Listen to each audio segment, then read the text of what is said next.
Good morning to everyone. It's Minister Wilson, hashtag Mr. I'm Living Proof. And I have a word down in my spirit that I would love to share with you all on today. And my prayer is that it be a blessing to you. But before I share anything or go any further, it's a must that I keep first things first, acknowledging God and thanking Him for giving us life on another day. Now that that's done, let me go ahead and jump into this message that I would love to share with you all. And today's subject is entitled, Open Your Mouth and Ask God for It. Open your mouth and ask God for it.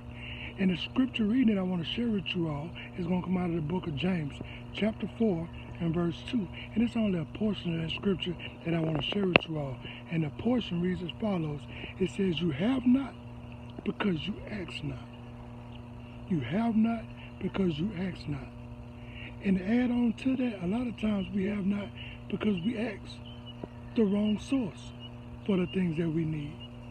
Don't you know that the scripture instructs us to seek the kingdom first and His righteousness, and everything will be added unto us?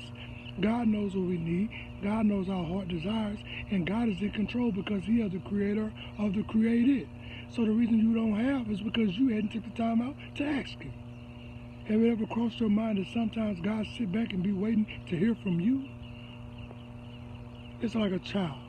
If a child walks up pacing back and forth around you, and you being the parent know that the child wants something, but because the child ain't going about doing it the right way, then you don't even say nothing to them or even acknowledge the fact that the child is even in your presence until the child actually comes to his senses and walk up and say either mom or dad, can I have?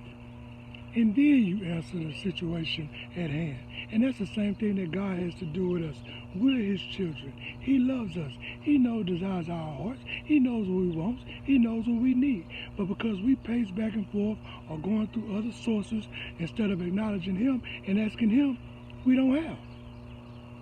So whatever that you're standing in need of on today, I'm just encouraging you, brothers and sisters, that you seek God and ask Him for it. Whether it's peace, financial breakthrough, restoration, health, healing.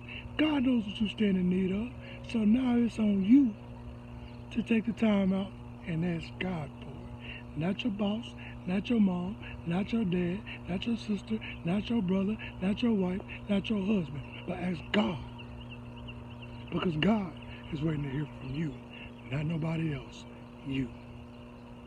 So I'm praying that this word was a blessing to you on today, and that you're going to start taking the time out, asking God for those things that you stand in need of. And as you walk in faith, trusting God that He will hear your prayers and answer your prayers. And in the meantime, in between time, you remain obedient to Him and His word, and just watch God work things out in your life and in His timing. Trust me, God has never failed us yet. You all have a blessed and wonderful day today. You need prayer requests, somebody to chop it over with, all you got to do is hit your boy up. You know I got you, because I'm always about my Father's business. You have a blessed and wonderful day.